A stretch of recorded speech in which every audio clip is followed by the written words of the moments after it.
Welcome back to Eliances Heroes, where heroes in business align. To be part of our super community and find out more about Eliances, visit www.Eliances.com.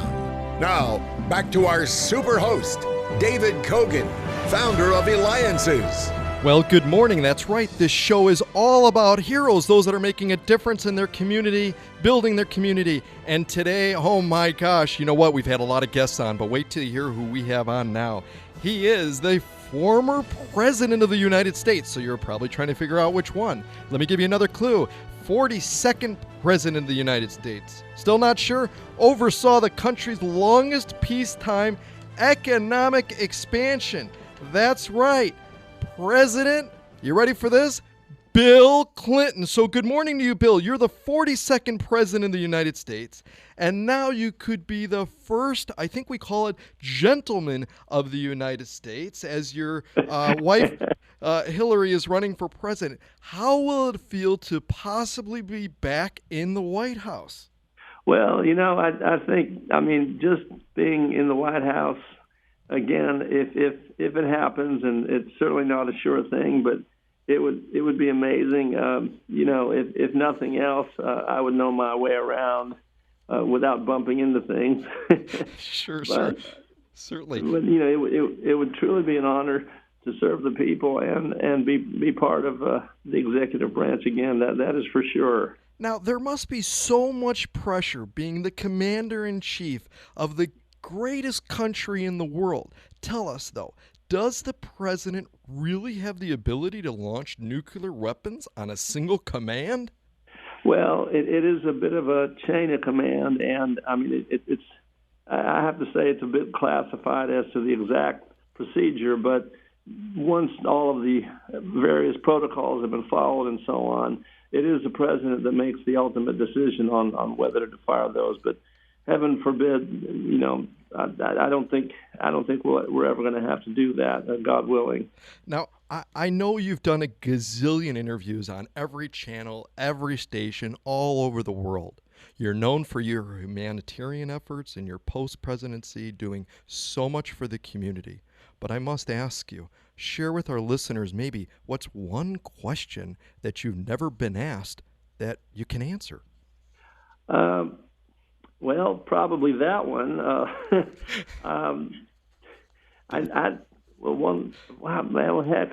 have been asked pretty much every question I can imagine, and one question that no one has ever asked me is, what is the very first job that you had of any kind? Part-time or whatever, and that is one question I've never been asked. And also, another one is, what was your first saxophone? What was the brand of your first saxophone? Those are great questions. Well, let me ask the first one then. What was your first job? First job ever? Well, believe it or not, I was in college and had a couple of part-time jobs, but my very first paid job was, believe it or not, working in the dining hall and cleaning off the plates and the trays as they came in, and occasionally cleaning the bathrooms. And that was my first part-time job. Now, you've also received your undergraduate degree from Georgetown. You were a Rhodes Scholar at Oxford University. You attended Yale Law School. You taught for a while, and then you got into government in your home state of Arkansas. But what inspired you? What inspired you to go into government or politics? I mean, everybody's watching every single move that you make, everything that you say, everywhere that you go. Well, you make it sound like an utterly thankless pursuit.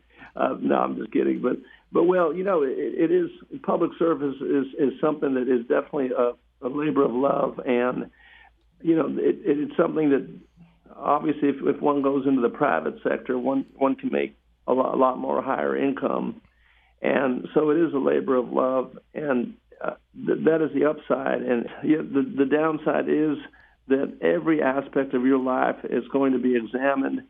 You've got to just be absolutely squeaky clean, and I guess we all have our faults, but I guess that the downside is just having everything in your life examined inside and out. If you could be any past president of the United States besides yourself, who would that be?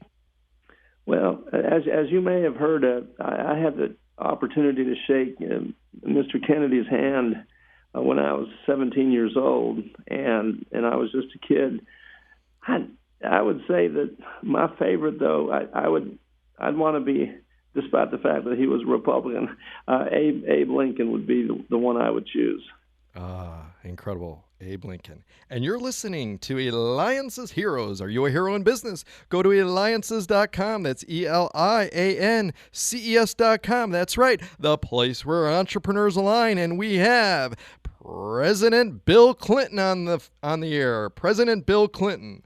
So as president, everyone knows you, and it's been widely publicized. You used to like to go out exercising with the Secret Service, stop at different establishments for a snack at different places. But I've always wondered, does the President of the United States need to carry a wallet? Now that is a great question. Now, believe it or not, I'm not allowed to carry any kind of or use any kind of a credit card or anything like that for obvious security reasons. I could carry cash, but by and large, everything was taken care of by one of the security detail or the assistants, and of course that was all expense to the taxpayers and the GAO, the Government Accounting Office. Now, obviously, if we were going to McDonald's, we were saving the taxpayers a lot of money as opposed to going to, say, a place like the Palm. Right. Certainly. So take us back. I've got just a few more questions for you. I know we're slowly coming up here on time, and I certainly love to speak with you again. But take us back in time when you first learned about government, President Bill Clinton. At what time did you ever think you would become president of the United States? Well, believe it or not, that actually happened back in school, and I actually did run for student president, and I actually lost.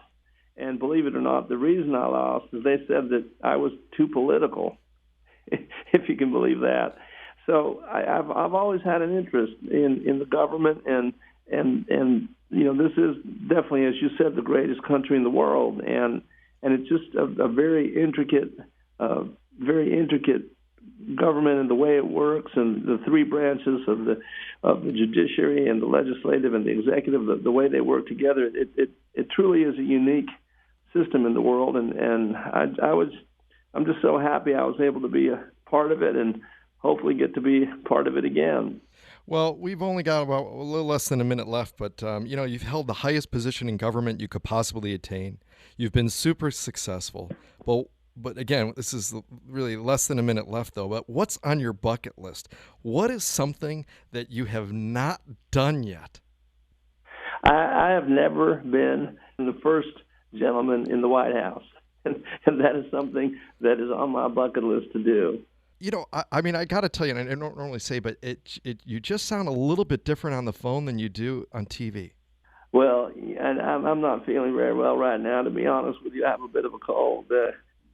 Well, and I haven't never asked anybody this, but it just what how do we know who you are for sure? In other words, how would we know for sure that this is actually Bill Clinton? Well, I mean, you called me, right? Yes. I didn't call you. I didn't call you. You called me. That is right. But I mean, what other perhaps proof could you give us? Because I just want to make sure that this truly is President Bill Clinton. Well, that's right. Maybe I should fly over there and do this in person. You know what? Certainly. And we would love to have you in Arizona, so make sure that you come here to Arizona and we'll be able to see you in person and stuff of that. Is there anything else that you would like to add to this interview? Because we're going to be wrapping it up here real soon. Is there anything else that you would like to add? No, I just want to say it's truly an honor to be on. And I would say also that when you get out to vote this November, make sure you vote for Hillary Clinton. Well, thank you so much for your time, President Bill Clinton. It has absolutely been incredible. And what a show today. President of the United States, Bill Clinton. And Bill, what website can people reach you at? That would be WilliamClintonFoundation.com. Are you sure about that? I don't know if that site's valid. Well,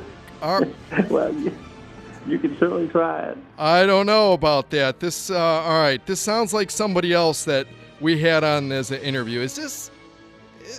Does the name, by any chance, Dan Ninen, sound familiar? Oh, you mean the very famous comedian, the Indian-Japanese guy? I've heard of him. Yeah. He's pretty incredible, isn't he? One of the funniest comedians I have ever heard in my life. Well, that's incredible. Well, thank you so much again for your time today, and you have a great day. All right, you too. Thank you so much.